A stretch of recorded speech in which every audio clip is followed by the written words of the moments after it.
like to just share with you some of the thoughts, work, research that we've been working on in terms of understanding really the spiritual life of young children. I must preface and say the following. One of the first courses that we give in pedagogy to our students at the Melton Center at Hebrew University is, I tell them the following: never ever compete with food. And the fact that you have food at your table hopefully alleviates some of that tension, and therefore I'm very pleased that we'll be able to make this somewhat less formal and make this more of a conversation as much as that allows. So thank you very, very much to Hebrew College for this opportunity to really share with you some of the ideas about spirituality and really the connection between spirituality and Yetzirah, creation, because children's spirituality is all about creation, creative energy, creative ideas, and creative thoughts. And that's what I'd like to share with you this morning. Okay, so I'm going to begin with a short story. Story that began actually this past Passover, the Seder Pesach in our family.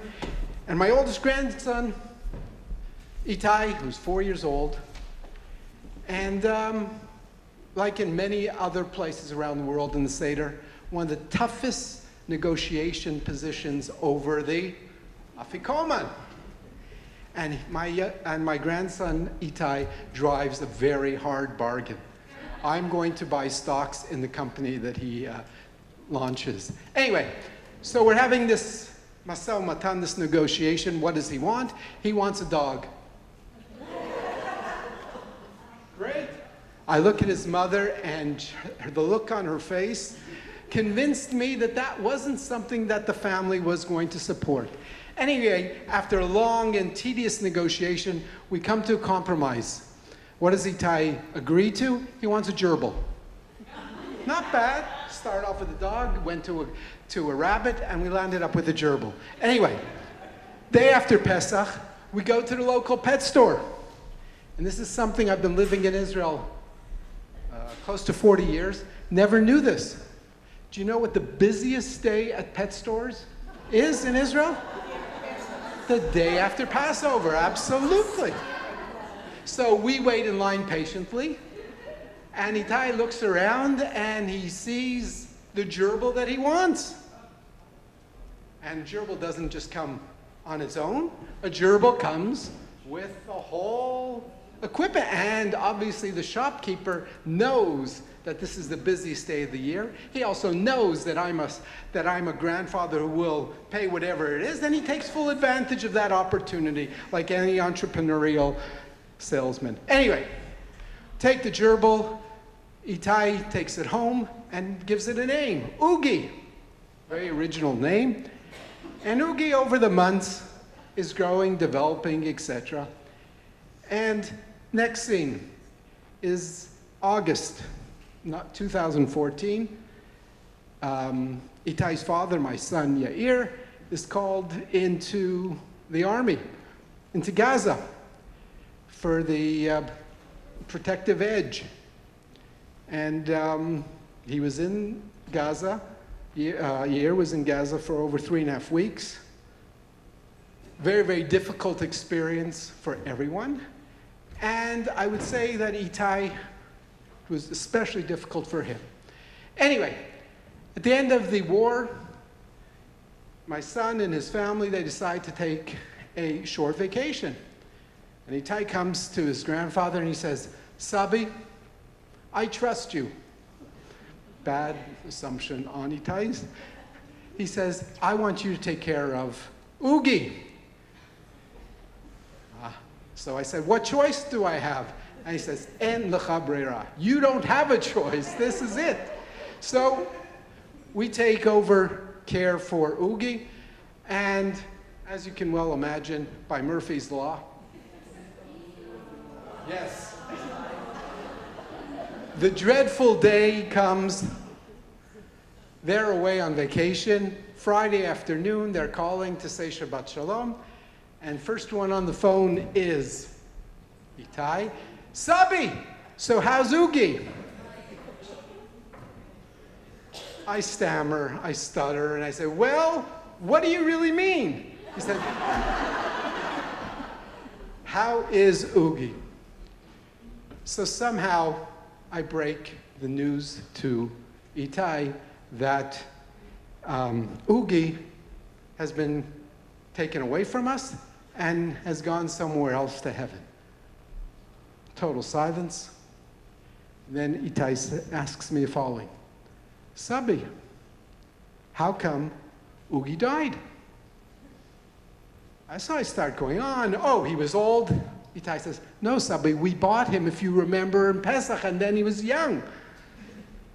I start stammering, and then he says, Sabi, I know how Oogie died. I said, how did Oogie die? He said he was hit by a missile. Then he says to me, and I'm speechless, obviously. Then he says to me, why did Oogie die? I said, Itai, I wish I was able to answer you, but I don't know the answer. He says, Sabi, thank you. When I come back from vacation, we'll buy another gerbil? I said, yes. Now, I tell that story for a number of reasons. One is anybody who assumes that children are not affected in a very deep and personal way by external events, you people know this as well as I do. That's not the case. Two, I share this story with you because for me, it reflects how a child makes sense of things that we don't understand in the spiritual realm. And you see how Itai moves in terms of his thinking about these theological, spiritual questions that we don't really have definite answers to. But we also see, and this perhaps for me is very important as an educator, that children can and are prepared to accept an answer of, I don't know.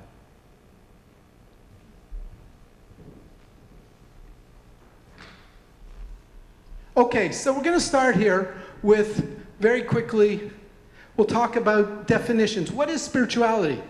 So the research is really quite diverse in terms of different definitions, but you cannot get a very clear-cut definition.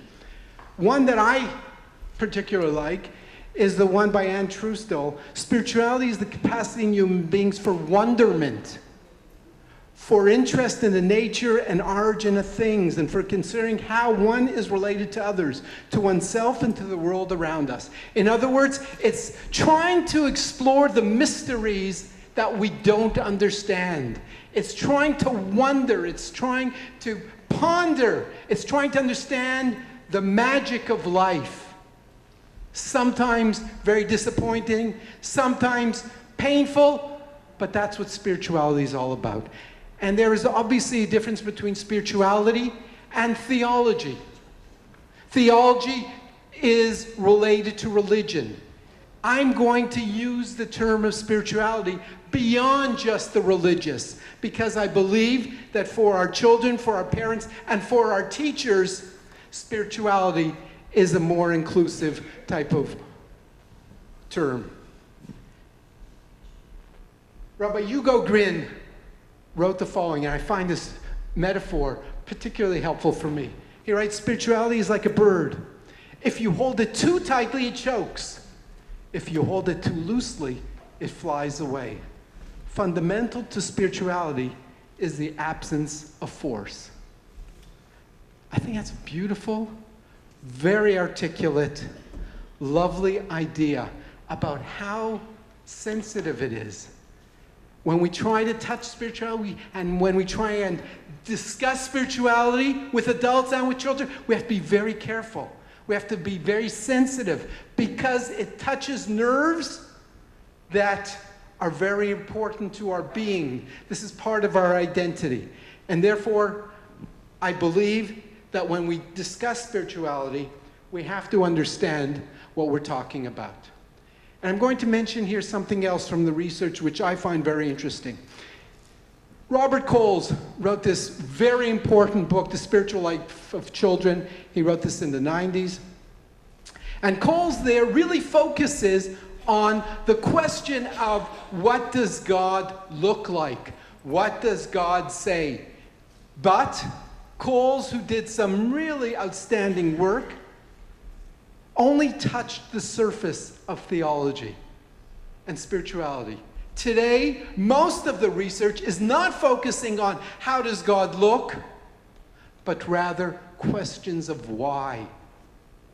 And there are those who trace much of this new area to the events of 9/11 and other types of global disasters, global traumas.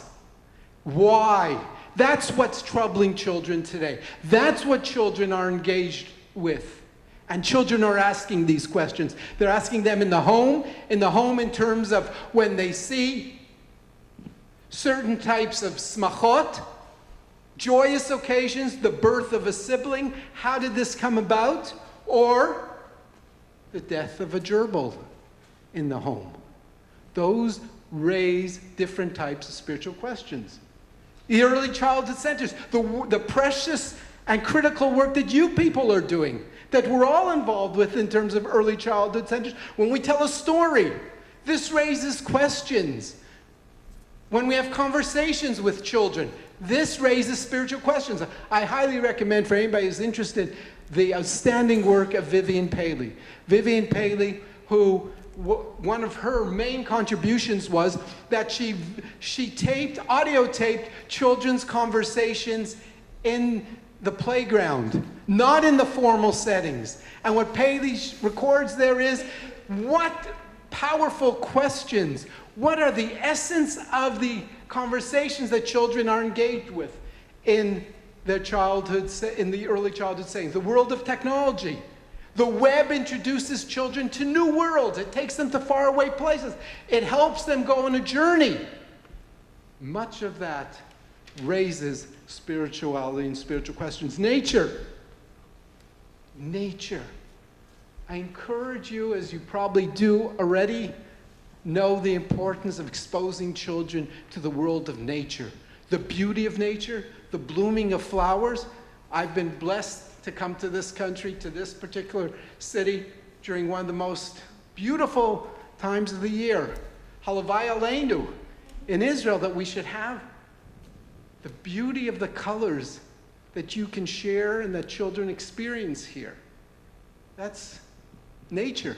But there's also nature that children see where there are natural disasters. Those also raise spiritual questions, etc., etc.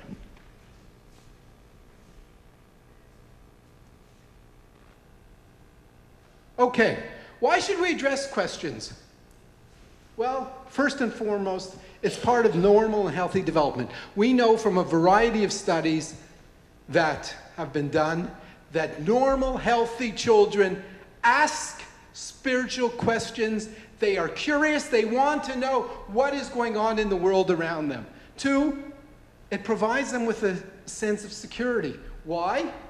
Because when a child is able to feel comfortable to ask any type of question about God, about spirituality, about any of these issues, that's liberating for them. That gives them a sense of security because they can feel happy and safe to ask these kinds of questions. It stimulates imagination. The critical element here of play and how we involve children in play about spiritual issues, and we'll get to this in a few minutes as well. But have children use play and symbolic language to express their questions and ideas about spirituality. It enhances a child's sense of happiness. In the Journal of Children's Spirituality, which is a wonderful journal that I highly recommend, they had a whole issue devoted to studies that had been done on what we call a sense of happiness in children's lives.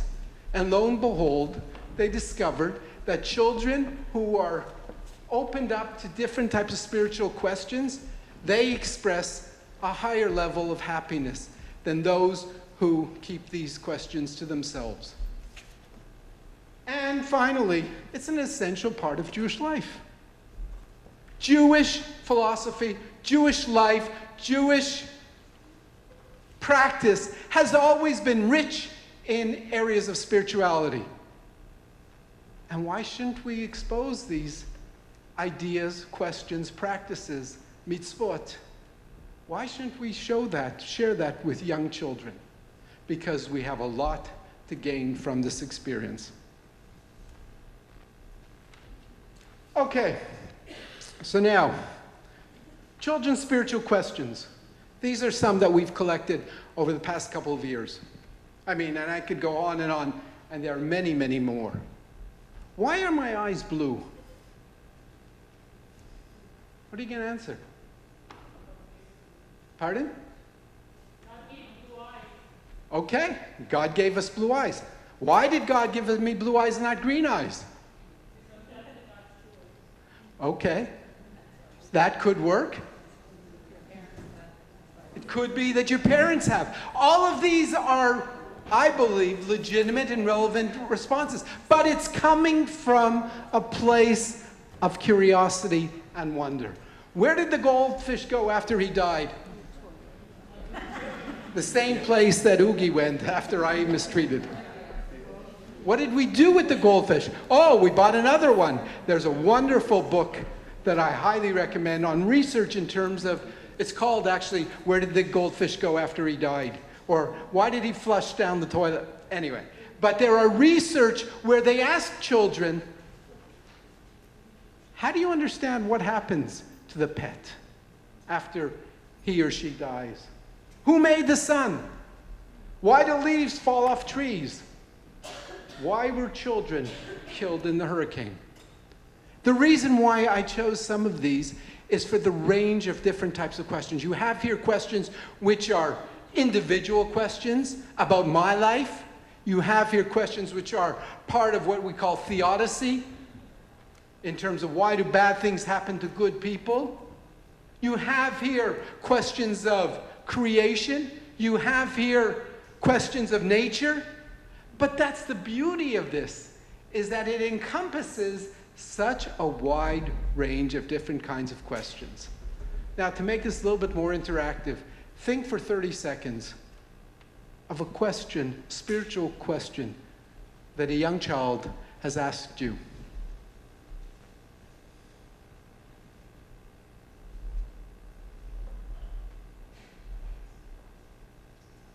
Anybody prepared to, please?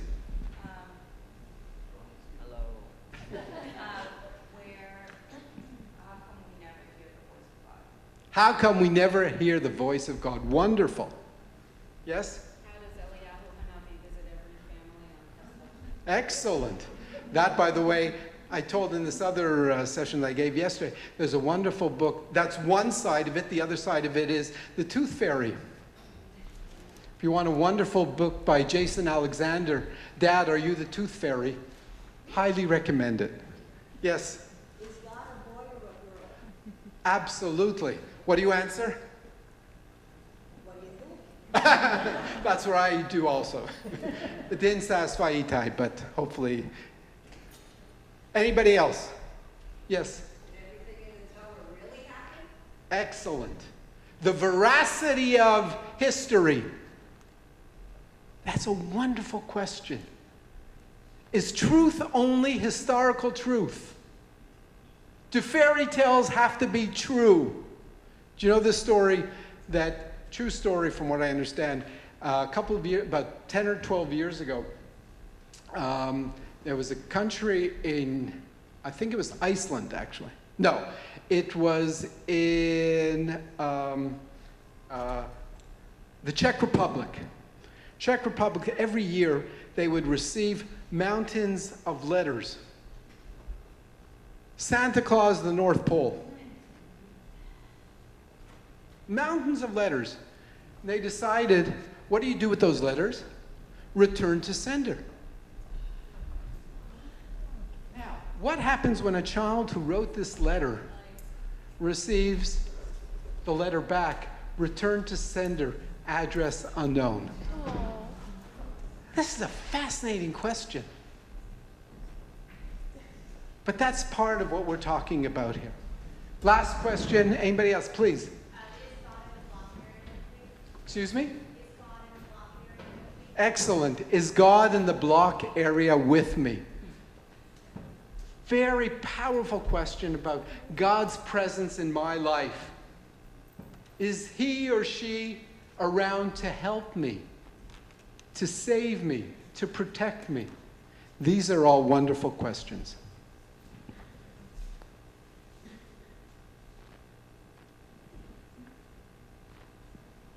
Okay. Now, we're going to go through 2 more slides, and then we'll leave some time for questions and comments. What I like to say is the following. I'm going to have 2 slides now of what I think are very practical, hopefully relevant points for you to consider. One is, how do we talk to children about spiritual questions? One, we listen to children. And here I learned from my great teacher, Professor Garrett Matthews, who's one of the founders of Philosophy for Children. Matthews taught us that when you listen to children, listen carefully. Ask questions in order to make certain that you understand what the child is saying, what she or he is saying. Make sure. Robert Coles has taught us something critical. Coles taught us that when he did his research in terms of children of crisis, one of the things that Coles said in his preface is that he interviewed the same children 3, 4, and 5 times each. You know why? Not because Coles wasn't smart, but Robert Coles says that in order to understand the language, the symbols, the ideas that children are using, you need to question them, you need to repeat your questions, not because it's the child's problem. It's the adult's problem many times that we don't understand what the child is saying. So when you speak to children about theology and spirituality, listen carefully. Encourage them to ask wandering questions that just pop into their head. Create an ambiance in your centers that really promote and invite children to think about any question that troubles them, and encourage them to surface, encourage them to ask, encourage them to draw pictures if they would like, for them to build projects, but encourage them to think about these wandering questions and not to be locked into factual ideas, because that's the beauty of young childhood, the beauty of what Kieran Egan calls the magic of imagination that so often is stifled through childhood. Engage in authentic dialogue, respect them, etc. And finally, the legitimacy of not having final answers. One of the greatest Jewish pedagogues in history was a man called Rashi. Rashi, the great biblical commentator. Outstanding, brilliant mind. And 4 times in the Torah, he says the following. He says 4 words in Hebrew. I'll say them in Hebrew and then I'll translate. Eneni yodea ma melamdenu. Rashi says 4 times in the Torah. He says, I don't know what this verse is teaching us. Now, one of the obvious questions is, Rashi does not comment on every verse. Rashi certainly does not comment on every word. So why didn't he just skip that? But rather, I think that Rashi is teaching us a critical lesson. And that is, sometimes the questions are more powerful than the responses. And never fear saying, I don't know. I don't know what this teaches us. That does not absolve me for continuing to think and to ponder, but I know that there's a question here, which I don't have a final answer. It's something difficult for adults. But from our experience with children, they understand it and they respect it. And finally, I'd like to give you some ideas about how you can incorporate spirituality and theology into your work. And here I borrow a term called everyday spirituality. Everyday spirituality it was written about extensively by Michael Fishbane, theologian at University of Chicago. And Fishbane says that among the most powerful theological questions are those that come up from your everyday life, your everyday experience. Stories. There are wonderful stories available on spirituality. Some of my favorites are the following. I don't know if you're familiar with Mr. God, This Is Anna. Classic story by Finn. Another one is The Perfect Storm. There are many wonderful. There's one which, if you're familiar with the PJ Library story, this I use oftentimes. Bagels for Benny. Anybody ever use that? Wonderful story about a child who attempts to find his own way of thanking God and the frustrations that he encounters. But ultimately, he does it in his own way. Walks in nature. Take children out for a walk. Take them out to the places that that takes them out of the buildings. Maimonides has this wonderful statement. He says, do you want to know how to love God? Hitbonen bateva. Focus on nature.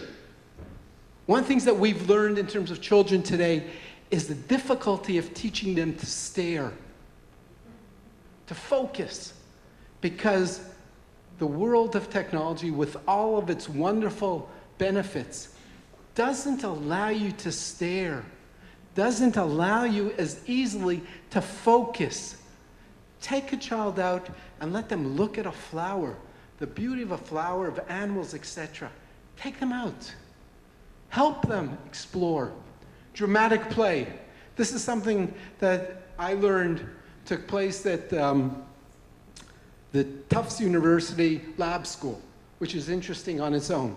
They did a whole project, what they called Beliefs Program. And it came out of work that the early childhood people there had been doing with the children. They'd been reading stories. And the whole question of what is heaven came up. What is heaven? And children were deeply engaged in what heaven is. And this is not a Jewish saying and not a religious setting. But yet this was a topic that grabbed the attention of these young children. And what they decided to do was they gave them the ideas of documentation from Reggio Emilia. And they told children, go out, interview people, interview your parents, interview clergy, interview your priest, interview your rabbi, speak to your friends, speak to your family, and produce something. Produce something physical, document it. And then what they did was they created a certain space in the Early Childhood Center upstairs, which was called Heaven, My Heaven, Our Heaven. A space where children could feel like they were in heaven. And it's reported there in this wonderful article about how powerful an experience it was. It allowed children to enter into a world that they were curious about, but they had never been provided with the tools or the ability to enter.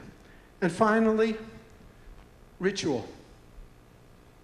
Many places around the world, as last week in school, an Jewish early childhood center in Johannesburg, and you walk in on a Friday morning or a Thursday morning, and you smell challah making.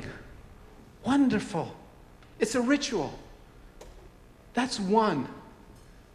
The ritual of baking challah and having a whole ceremony is an outstanding opportunity. But I'd like to go further. I'd like to share with you an experiment that I started in a school that I'm working with, where every Monday morning opens with a Havdalah ceremony, Havdalah ritual. The ritual of Havdalah is so pregnant with symbolism, with the richness of ideas. It involves all the senses. You smell, you taste, you see the fire. So in this school that I work with, every Monday morning opens up in the various classes where the children have a Havdalah ceremony. According to Jewish law, by the way, you can make Havdalah up to Tuesday. So why not introduce a week through a ceremony, through a ritual? Allow children possibly to grow the spices, to help them choose or to make the candles. Involve them because this is so powerful. And what's Havdalah all about? Differences. The importance of differences, the difference between dark and lightness, between different types of individuals, to appreciate diversity. And then at the end of the ritual, what do? Is that the educator invites the children to write down for themselves, what are my goals for this week? How do I want to make this week different than last week? What new ideas, tasks am I going to take on? That's a wonderful ritual. That's a wonderful opportunity to involve children in this whole area of spirituality and ritual. And it's rooted in the tradition, and it opens up many new types of possibilities. To conclude, which I am. To conclude, I want to encourage you people to think about the power of spirituality. I want to encourage you to think about children's questions, the hesitations that they have. They are asking the questions. It's our responsibility to listen to them, to understand them, and to respond in ways that are meaningful to them and understandable. Thank you very, very much.